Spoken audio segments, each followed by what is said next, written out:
how should you set up your trading workspace? I think that this is one of the most fun things about trading is going through the software and tweaking it. But you know, there are a lot of settings, and especially when you're a beginner, it's really hard to know what are the best settings for you. But I've been doing this for a while and I have a pretty optimized workspace. So I thought, especially for you Jigsaw users, it would be useful to go through the settings and how I have my workspace set up and why. Let's get into it. I'm going to show you here. This is the main screen that you see when I am trading.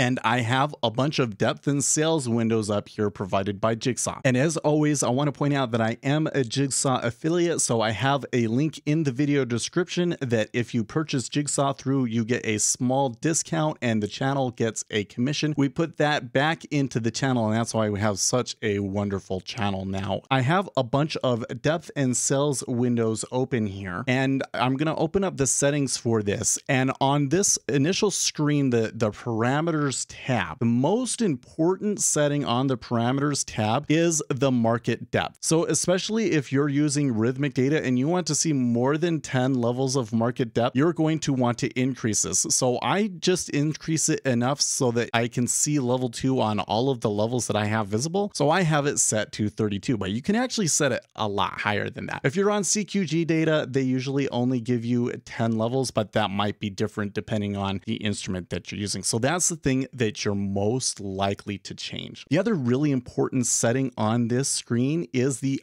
auto center settings. So what you don't want to have happen is you're just about to click and put a limit order and then the DOM recenters and you end up clicking on the wrong price. So if you set auto center to a high enough number, you're much less likely to have that problem, or you can just completely turn auto center off. On this DOM, you can see that I have auto center turned on, and that's because I'm not typically putting in a whole lot of orders on this particular depths and cells. But for the instruments that move around a lot and I'm entering orders in, I just turn auto center off. Now, another thing is I turn off all of the columns that I don't actually need. So for instance, the bid and ask profile columns, or especially the snapshot columns, I think the snapshot column is really cool and it can be really useful, especially when you are starting out. But I don't really have a problem seeing those things on my own. So I don't really need those columns and I would rather just have the screen space. So I turn those things off. Now, I also get a lot of questions about the update interval settings that you see at the bottom of this panel. And this is how often Jigsaw will update all of the numbers on the depth and cells. So I currently have my update interval set to 100. That means that every 100 milliseconds, it will update all of the prices. Now, the default settings for this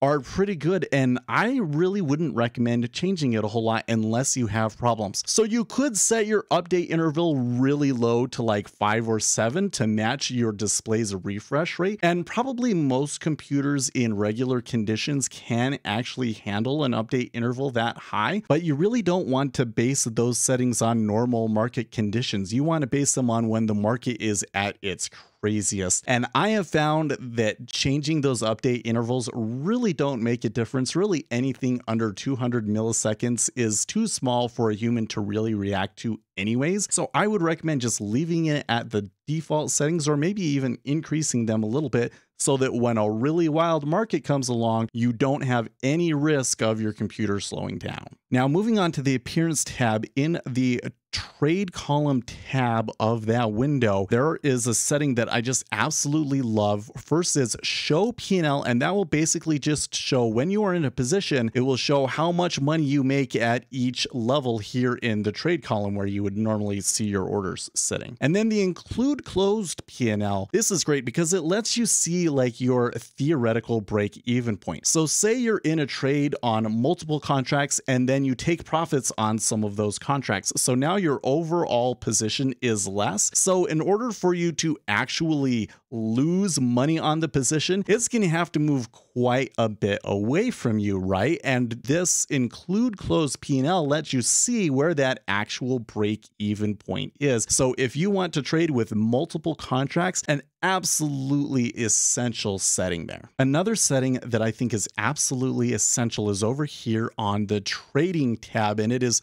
close outstanding orders when position is closed. So I think the biggest mistake I ever made in trading was very early on, and I had taken a trade, I had taken a small profit on it, and then I was like, okay, I guess we're done for the day. But I left my platform open and I still had some outstanding limit orders out there, and overnight those limit orders got hit, and then I had a position move way against me. By the time I had came in that morning, I was back to break even. So like I was incredibly lucky, but oh my gosh, this is so common to happen to beginners. You don't want that to happen to you. And this close outstanding orders when position is closed helps you avoid that problem. So this means that when you flat a position, any outstanding orders that you have out there will be canceled. Also on the trading page, I really recommend that reduce smart queue font setting if it's an instrument that has fairly large queues. So in the 10-year treasury, you put an order in, you know, you're like 1,000th in line to represent that in the trade column. That's a lot of wasted space. And if you use the reduce smart queue font, that really lets you bring things in so that you can see more on the screen. I also recommend having that hide account name on. Like that's a really useful feature for me as a streamer, but I recommend everybody just turn that on so that you can take a screenshot and you don't have to show people your account number. Now, there are a ton of other settings in here that I really don't think we need to go into, like the auction vista. I mean, I like to come in and change the colors, but those are really the key settings that you want to have set in your depth and cells, and that's really all you need to worry about. Now, I do want to go into some of the logic of how I have my screen set up, and then I want to go into some of my charts and the NinjaTrader side of things. So on my screen, I have depth and sales windows for the 30, the 10, and the 5-year treasuries. This is the main section right up in here. And I have the 30 on the left and the 5 on the right. Now, the ordering of those DOM matters, and it's a little backwards from what a lot of people would think, because most people, they think of the yield curve and they think the shortest dated maturities are going to be on the left and the longer dated ones are on the right. So why do I do it the way that I do? Well, I have a bunch of charts over here that have a spread indicator. So this bottom series here on this chart is the spread chart, and it is basically the 10-year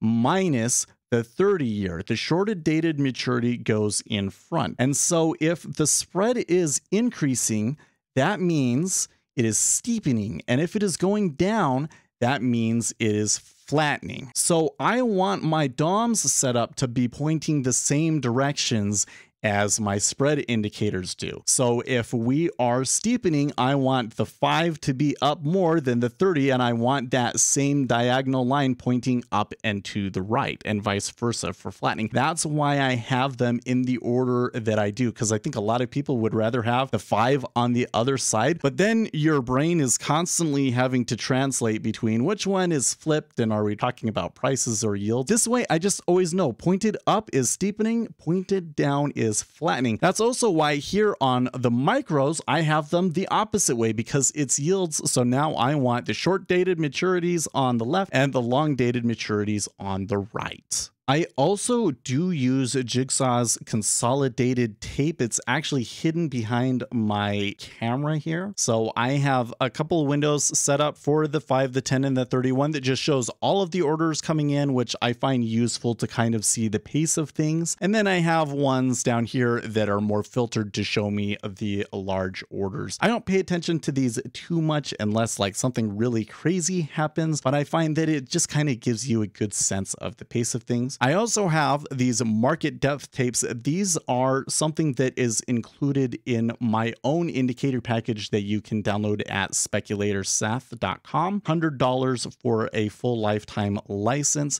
But these will give me notifications when really big orders are placed or removed on the DOM. I typically just have these minimized because I really only want to hear the sound. Oh, and I almost forgot, I do have a DOM up for the S&P 500. Regardless of what you're trading, that's going to be an important thing to watch because everything is correlated with the stock market in some degree or another. And I really love this new feature of Jigsaw called Tick multiplier. So I put my tick multiplier up to 4, and it is just so much easier to keep track of what is going on and read the S&P 500 futures with that tick multiplier on, because otherwise it just moves around way too much. So now I want to go into the charts. Now, of course, on my main screen, the big chart that you see is the S&P 500 on the upper left here. Now, I don't really pay attention to that chart much, if at all. That chart is really more for the viewers. I have a lot of viewers that they are at work, and so they're not able to watch the markets themselves, and so they like to be able to see a chart of things. Plus, I find that it just really helps for new viewers to kind of get acquainted with what we're doing, to be able to see something familiar.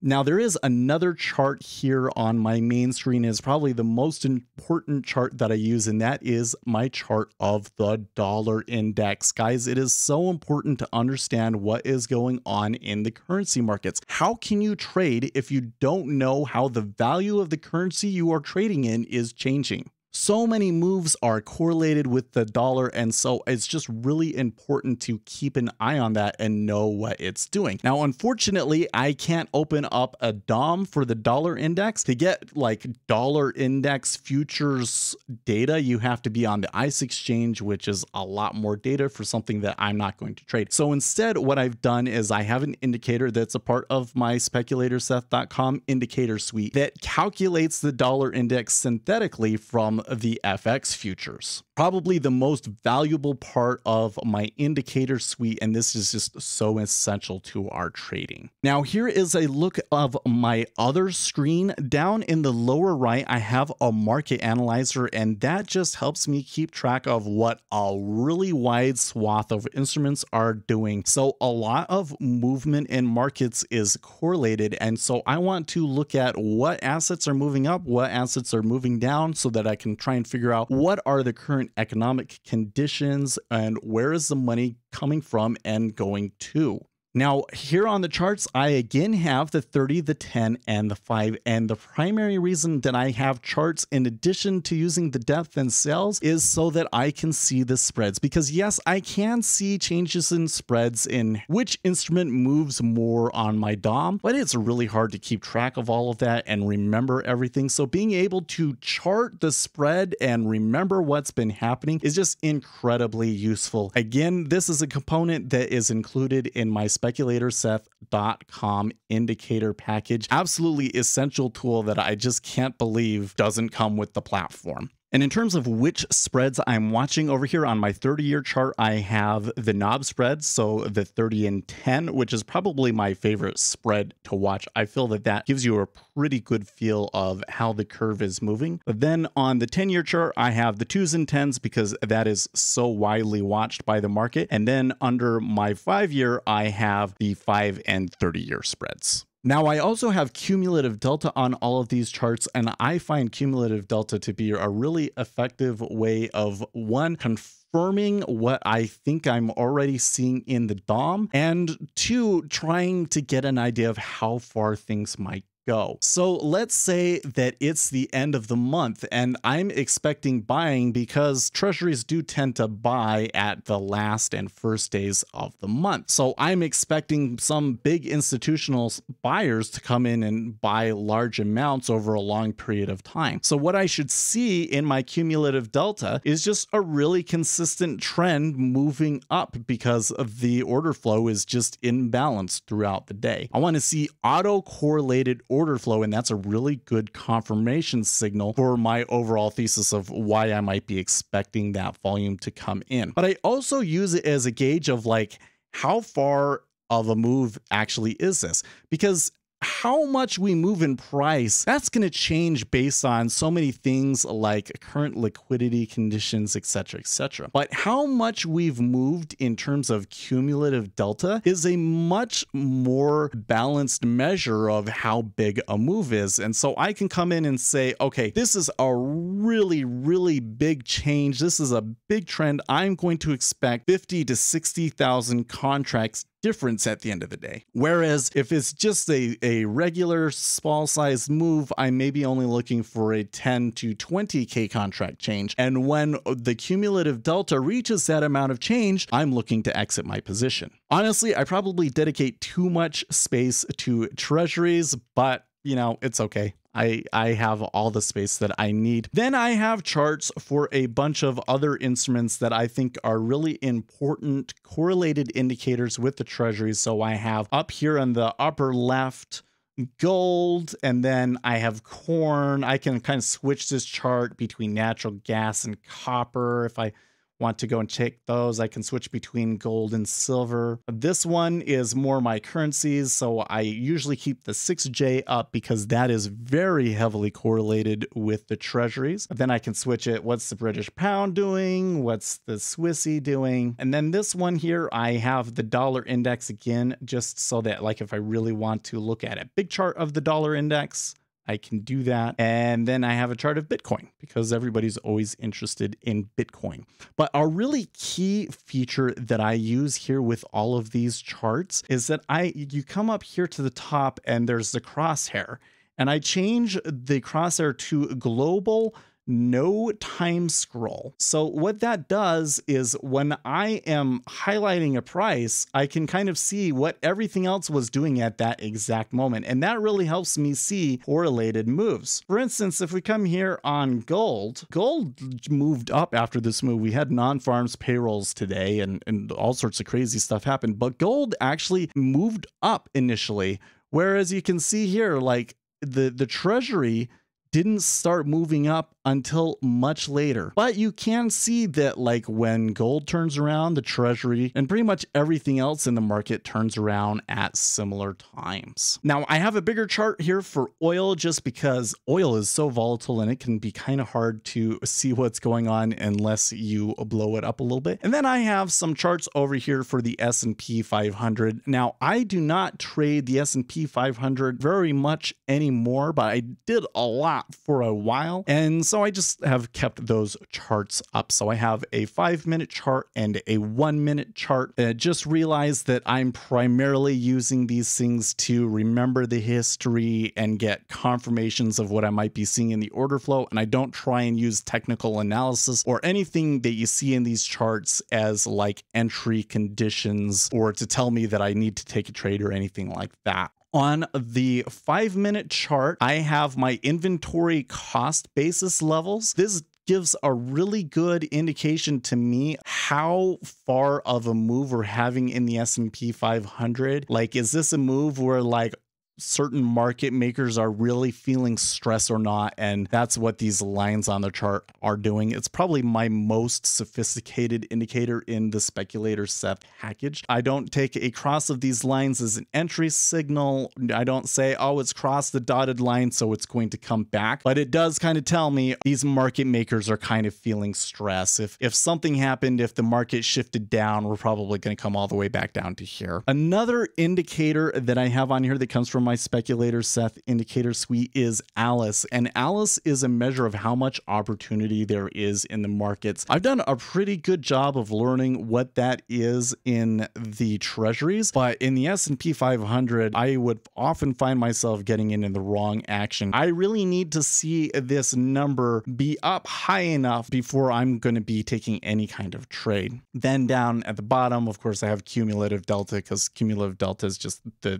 best indicator ever. Over here on my 1-minute chart, a couple of other interesting things. This dotted line is a ATR stop. Now, ATR stop is kind of an interesting indicator. I think that if you tried to trade just with that ATR stop, you would have a really difficult time, but they can be so tricky with it. Do you see how they will come like right back to that ATR stop and then bounce off of it? You'll see this behavior constantly. And so it just gives me a really good baseline for how far I should expect the S&P 500 to come back and forth. It's the same thing with the Bollinger Bands that I have on there. But again, I don't trade technical analysis. They're just kind of nice for me to kind of get a better idea of how much volatility actually is there. Then I have a spread chart. This is a spread with the NASDAQ, so I can see is the S&P 500 or the NASDAQ doing better, and has there been some sort of a shift between the two. And then last, I have R squared. I have a whole video where I kind of go more into R squared, but R squared is a measure of how autocorrelated a data series is. So if I am seeing that the autocorrelation in the S&P 500 is increasing, that means that we're in a more trendy market, and I find that to be a very useful indicator to help me determine what kind of tactics I want to use. Now, I have one more screen, the last one I want to talk about, but this is actually probably the most important screen, and this is my communications window. So I do have OBS set up there for the stream, and that's also where I read the YouTube chat. And of course, I have Discord, so I'm always watching what you guys are doing in Discord. The link is in the video description, always been there. I also have a video about how to best use the trading chat rooms. So if you haven't seen that video, highly recommend checking that out. And then I have my web browser. Yeah, web browser, probably the most important trader tool. And here I have Financial Juice Pro. I purchased a lifetime subscription just when they started out, and I cannot imagine trading without a news squawk. It is without question the most important tool that I have. Then next to that, I have TweetDeck. So I try and keep track of what people are saying on Twitter and what the news squawks are saying on Twitter so that I can catch breaking news and get a handle on how people are feeling about the markets. So that is my setup, but I would love to know what your guys' setup is. I think that those comments can be really, really useful to new traders. So let me know what you guys do. And if you're looking for another video to watch, why don't you watch the video I have on what to use for your computer hardware, where I go into things like your chair and your mouse and your keyboard and that sort of thing. Anyways, I'll see you when I'm live streaming every morning at 8:30 Eastern time. In the meantime, stay excellent, team.